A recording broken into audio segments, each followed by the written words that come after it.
Now that you mention it, I wish I would have called this episode Rhaast from Friends. Oh, Because not because not only is Ross from Friends, right? We all know that reference, but it's also an artist and he makes really good music too. And whenever I tell somebody, hey, have you listened to Ross from Friends? They're like, wait, what? He makes music? I'm like, no. The name of the artist is Ross from Friends. And they're like, huh? And then that's where the conversation usually ends. I quit the show. I can't do this anymore.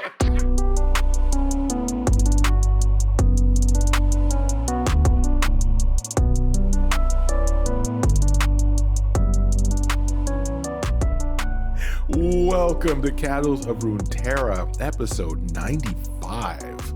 I'm your host, Ryan, here with your other host, Edge. Yes, your favorite duo that can stretch out 5 seconds into about 40. It definitely is a skill. We're back, and we're getting ever close to the episode 100 number, even though we have more than 100 episodes. I think we have like 120-something episodes, but these are the numbered ones, so, it's still a milestone we'll get to, and we'll point it out. Right. Like, it's not 100 until the episode says, like, 100. It doesn't matter how many we've recorded. Until this is a triple digit, we're not at triple digits. Exactly. And the fact that we've done housekeeping in every one of those, it's not going to stop now. Why would we? Where is it? Where is housekeeping? At the top, everywhere. You can listen to us. You can send us an email at the common email at podcastcore@gmail.com. Visit us at podcastcore.com for all of our info. And I recently just reconfigured that so it's easier to find exactly what you're looking for. So we're on all the platforms. So pick the one you prefer, go to that one, support that one, or support them all, because that helps us with discoverability. Some of you have been listening on YouTube, or at least following us on YouTube, which has been great for discovery there. So we appreciate that. And then leave a like and a comment. We would appreciate to hear your feedback. But the easiest way, how we've made it this far, is you using word of mouth and telling at least one friend to learn about the benefits of child labor by listening to the Casuals of Runeterra podcast. Yes, the survival of everyone. Like, what if I want to kill people? Hedge, I'm happy you said that after I mentioned child labor. So kill them all. So, one note at top. So we're talking about Kayn today, the child of shadows. And the thing we want to mention is Kayn came alongside a lot of other cards, which are also very important. But today we're just focusing on him because he has enough to cover himself. And this is going to be one of the rare cases where, it's a solid story, but it's very bare bones, very vanilla, still important to the grand scheme of things. In later episodes, we'll go into the Darkened Weapon cards and then also the Cultist cards in a separate episode. So hold us to that. We'll get there, just not now. But as always, we're going to start with the spell for this episode. That's right. And as far as with the spell, today we're going to go with Momentous Choice. All right. And as we kind of spoke earlier, we're going to get into like the equipments and stuff later, but this is a spell that is like borderline like necessary as far as for equipment decks, but it's also very nice to have as far as like any combat trick is always going to be nice to have. So the Momentous Choice is a 1 mana burst speed spell, and it's give an ally +1/+0 or 0/+1 this round. If you have equipped an ally this game, play a copy of me on the same target. So with this one, it is just a kind of a 1 mana combat trick for either health or attack. And like if you haven't played an equipment, it is just that +1. But if you've played an equipment, it ends up being +2/+0 or +0/+2, which is very nice to have as far as like keeping something alive or ensuring that you get the kill on a trade. So that's really nice. But it's really cool that this one is like, it's a copy effect instead of it just changing the amount if you've equipped something. So it does have a bit of flexibility, not only in the choice of what you want the spell to do, but has that nice little added benefit of, since it's copying, it can kind of squeeze into some decks that probably wouldn't really be looking at it the same way as other decks. And so like less of a combat trick and more as something to like level up, like a Seraphine, or to really have like some karma shenanigans going on. So the card is like fun in that regard. But what's really fun about this card is how well it plays into Kayn's story, and which uh, the story that we'll get into in another episode. Spoilers, but with the flavor text on it, the it gives us a bit of a background with the Darkin. So here we have angry tears streamed down June's face as she surveyed the bodies littering the ground. She had failed them. She had failed her master, and now only one choice remained. And that just kind of just gives you everything you need to know about the Darkin. Is that regardless of if you win or lose, death is there. They're called cultists for a reason. It's cultists for a reason, 100%. And speaking of the cultists, let's talk about one of these cultists. So we're going to hop to our follower, and I've chosen today the Forsaken Bakai. So this is a 1 mana, 2/1 creature, and it has on the play predict. If you pick a Darkin or an equipment, grant me +1/+1. As far as like actually getting the payoff on this card to make it a 1 mana 3/2, that's not something that's in the current play is going to be something that you see a lot, because there's just frankly not enough equipment, and well, more specifically, there's not enough Darkin. There's probably enough equipment to where you could like flood a deck with equipment and find this to get that bonus, but you don't want to be flooding your deck with equipments, because nothing sucks more than having like 4 equipments in hand. How can I hold all these equipments? A lesson you learn early in Magic the Gathering. Oh yeah, you learn that real early. Shout out to all the green-white aura players out there. I feel your pain, my brothers. So once there's more Darkin, like this card is going to be even better than it is right now. But like the predict is nice. Like being able to control the top of your deck is always good. Now the flavor on this though is very important to Kayn specifically, because we get background on the character that is the Forsaken Bakai here, and I'll read it right now. In his hand, he clutched a braided belt, a gift from his friend Rhaast before their ascension ceremony. But even as he revered the Darkin's power, he harbored a secret resentment in his beastly heart. So Rhaast is a little bit of an important character for Kayn's story. Just a little bit. Should we spoil it now, or should we just get into that later? We'll get into it later. Okay, yeah. We'll hop into the bit that leads us to that point. So, one, remember the name Rhaast, and then once we talk about Rhaast, just know that this cuddly little cultist is Rhaast's friend from back in the day. So let's talk about the Child of Shadows himself, Kayn. If you play League of Legends, you're familiar with the terror that he brings, and as a jungler, it's a nightmare. But we start off with Shada Kayn, which is a great name, by the way. It's super cool, very edgy, but not too edgy. He has a badass name. He has a badass name. And he's originally, like Riven, born in Noxus, and conscripted as a child soldier, like Riven. And during the Borum Darkwill regime. So if you've noticed, we have a lot of Noxus episodes. In most of those episodes, we reference Borum Darkwill because he's a hilarious figure. And by hilarious, we mean dictator. But go listen to those episodes to give you more background on Noxus. It's one of the spaces that we don't have as much content as the rest of our stuff, even though we have a lot of stuff out there. But it'll give you a good basis to understand just by hearing his name what environment you're dealing with. And if you haven't really been here and you're kind of confused on the Borum Darkwill, Draven, Darius, Swain, those 3 episodes, we probably go into it the most there. Exactly.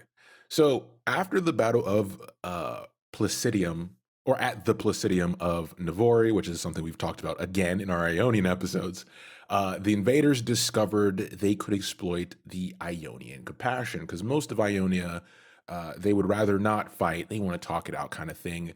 But when dealing with Noxus, it's a different situation, uh, as any other society could tell you.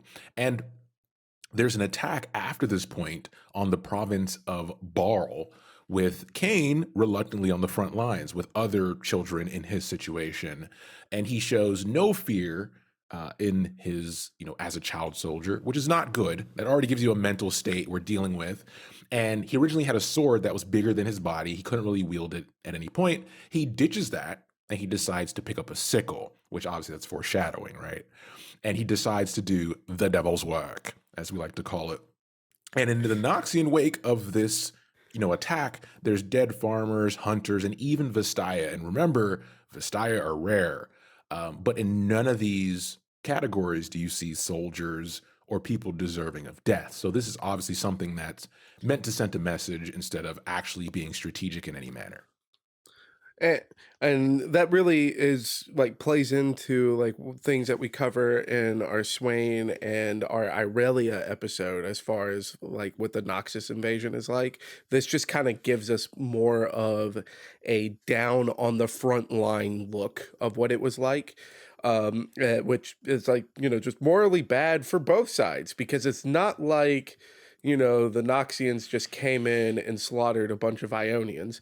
And no, now we learn that the Noxians sent a bunch of children off to their deaths so they could come in and slaughter a bunch of Ionians. Yeah. So, yeah, no wonder Irelia was kind of pissed. And if you listen to that episode, we gave plenty of reason as to why Irelia was pissed. But yeah, no, there's plenty of reason to be pissed here. And I mean, at the very least, I guess this is the silver lining here is that it's a little bit better than just hearing about Kayn being an orphan in a gutter. And instead of close. Instead of an orphan in a gutter, he's an orphan on a battlefield. You know what? We'll take it. We'll take it. Small victories. So 2 days after this attack, Zed of the Order of the Shadow at this point arrives to investigate. We explain that in our Zed and our Shen episode, essentially how that order operates. And we'll get back there, in a few episodes. And by a few, I mean probably a couple hundred. But they go to investigate, and Zed knew that this attack, he got the message. He was like, there's no strategic advantage for this attack. They essentially went to a town, destroyed it just so we knew they meant business. And while he's there, he notices this mud-covered 10-year-old. So we get an age. And he's covered in blood and holding a sickle ready to attack Zed, of all people. And Zed, him being a wise one, notices the dark potential in this child and welcomes him with open arm into the Order of Shadows, which is very counter to what Shen would have done, right? And what Shen would have tried to save or teach this child. Not Zed. Zed has a different mission, as we know from his episode. Yeah, so once again, we have a child sent off to slaughter who was not afraid to be slaughtered and in fact relished in the slaughter.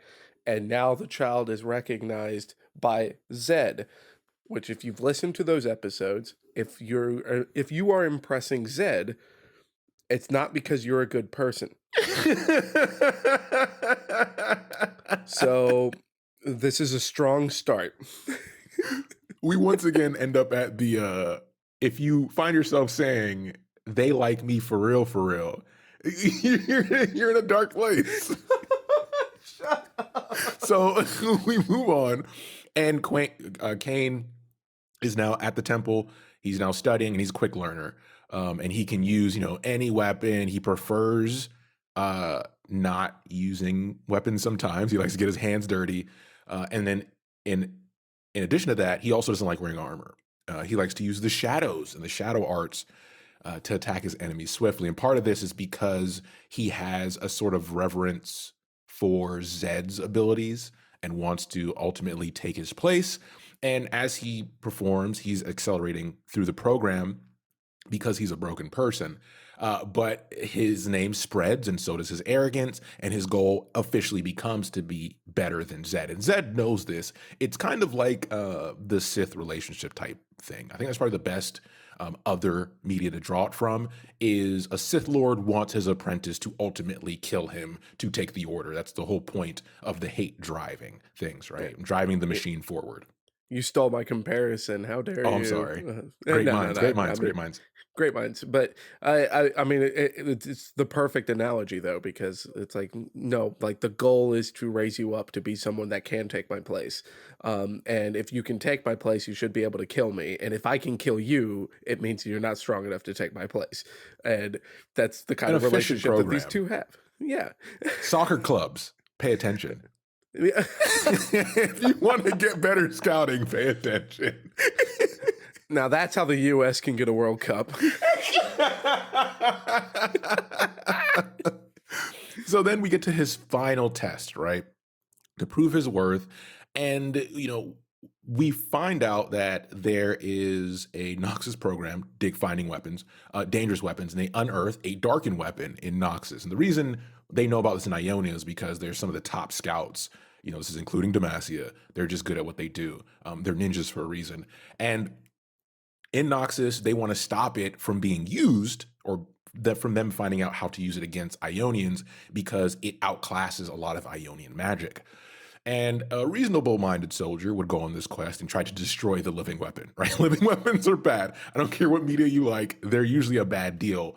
But Kayn decides to take Rhaast for himself. Or is it Rhaast? How are you pronouncing it? I forgot. Rhaast. I'm down with Rhaast. Yeah, let's go with Rhaast. Yeah, so, and if you were listening, there's Rhaast.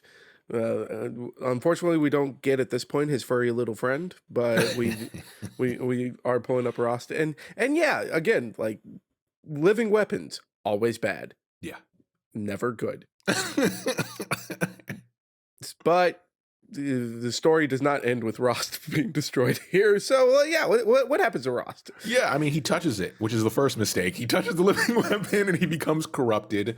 And Rhaast kind of plans to take this impressive host. He's like, oh shit, this guy's legit. He wants to take the body for himself. But as this usually goes with possession, Kayn has other plans. And he has the fortitude to resist Rhaast. I mean, he's been a child soldier for as long as he knows, right? So his mind isn't the mind of a normal man with impressive skills. It's the mind of a broken child that has been trained in a dark manner. And Kayn takes this newfound weapon back to Ionia, which is kind of the opposite of what he should have done. And he does this with the belief that this victory would impress Zed and lead him to actually making him the leader of the Order of Shadows. And at this point, I'm like, I don't think Zed has any plans of retiring, buddy. And that's where this bio leaves us off.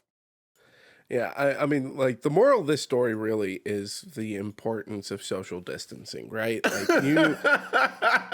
Like this is like nothing good is going to happen for Kayn at this point now because he's basically possessed by a living weapon, and it's because he touched it. 6 feet, people, 6 feet. It's important. But I mean, like it is important that we kind of reharp like the whole Sith apprentice and master dynamic, because the worst case scenario is that Kayn returns and Zed, reveals to him that he has no intention of retiring. Yeah. But now Kayn is probably like, well, that great. Me and my new friend Rhaast are going to take you on. Like, so it's kind of playing into that. But like we kind of said at the start of this episode, this is a little bare bones, but what's not bare bones? The card. The card's got a lot going on here. What? Now that you mention it, I wish I would have called this episode Rhaast from Friends. Oh, because not only is Rhaast from Friends, right? We all know that reference, but it's also an artist. And he makes really good music too. And whenever I tell somebody, hey, have you listened to Rhaast from Friends? They're like, wait, what? He makes music? I'm like, no. The name of the artist is Rhaast from Friends. And they're like, huh? And then that's where the conversation usually ends. I quit the show. I can't do this anymore. I survived the pun this episode just to be assaulted at the end. I can't believe this. So, as Hetch mentioned before I went on a tangent, Kayn's card is very involved. We won't focus too much on like the details of the cards, but we'll talk about the quotes on each one because there's so many versions of it. So Kayn is a 5-cost 2/5. He has that booty. You know, it does what it do. And he has Challenger, and he's also an Origin card. And Hetch has talked about Origin cards before. And he also is a Darken type. And hopefully we get more Darken. Well, at the time of recording, there's already some Darken revealed. So excited for that. But with as far as the card, like he is very interesting because he auto equips the Darken Scythe.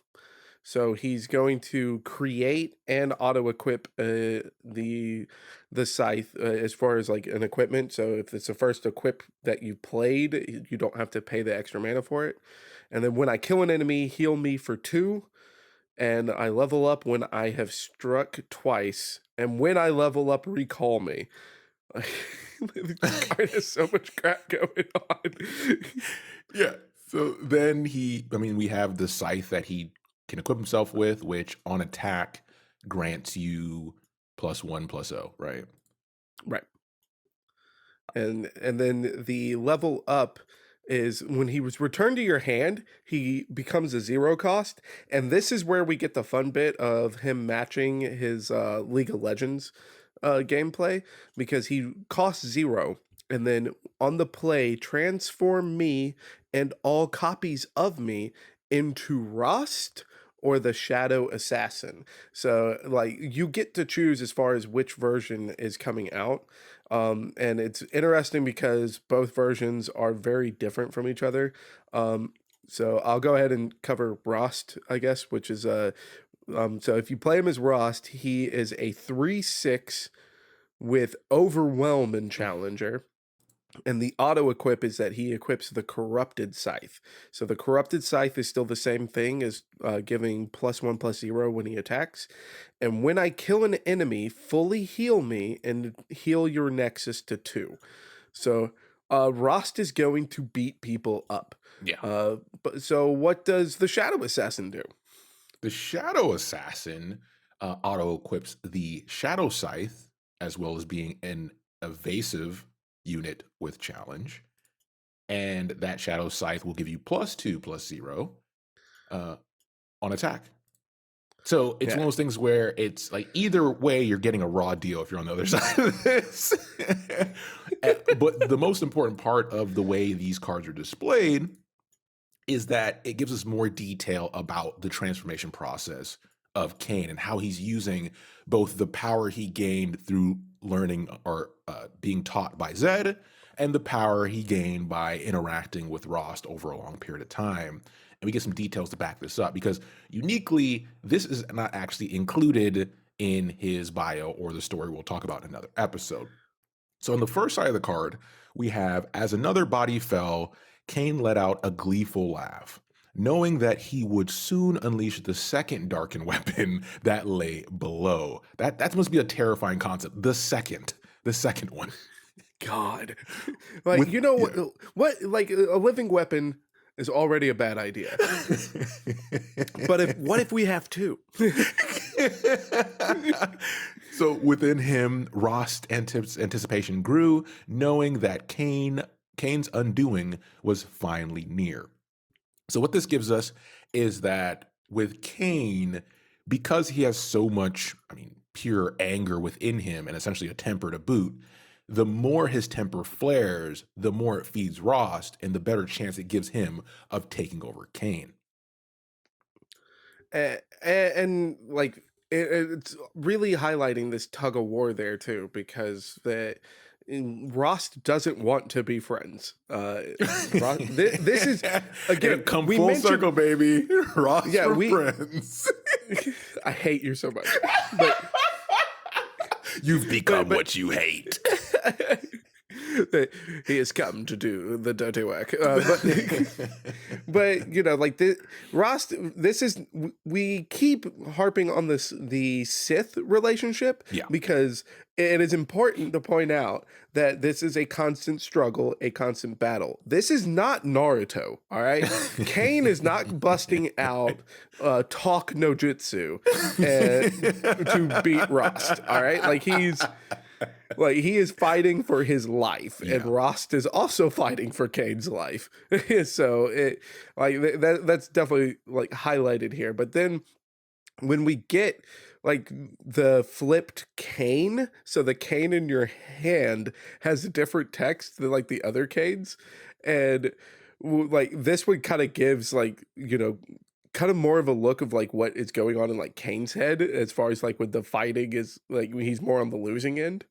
So a fierce and sudden flash of anger overwhelmed Kayn, and a terrible searing pain passed behind his eyes, bringing him to his knees.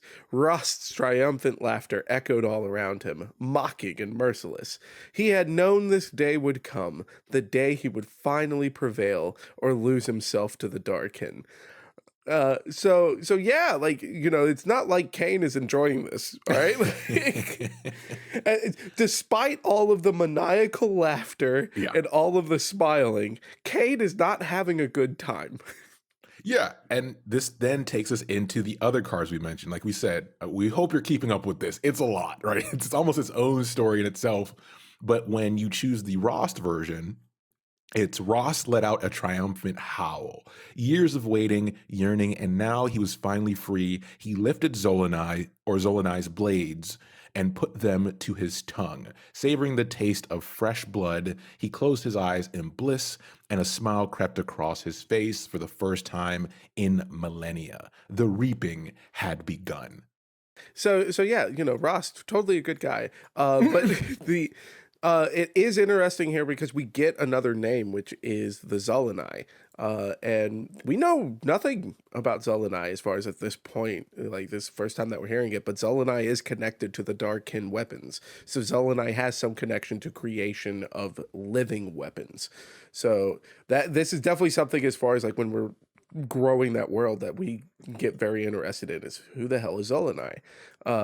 But again, there is another version of Kayn because that's Rhaast. What about the Shadow Assassin? So with that flip, so when Kayn wins the fight, its tremendous power flowed through his veins. Freed from the Darkin's influence, the full power of the shadows was his to command. Kayn laughed, slipping into darkness, and emerged a moment later only to silently slit the throat of the guard before him.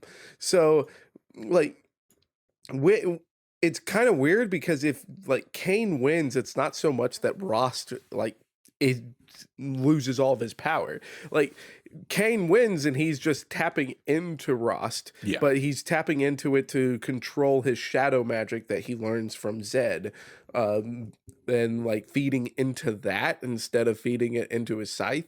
So this kind of symbiotic relationship that they have is just absolutely wild, and the fact that it's constantly changing is what's fun because like it's kind of like when we were talking about Jinx, like it's that idea of like which Kayn are we going to see today?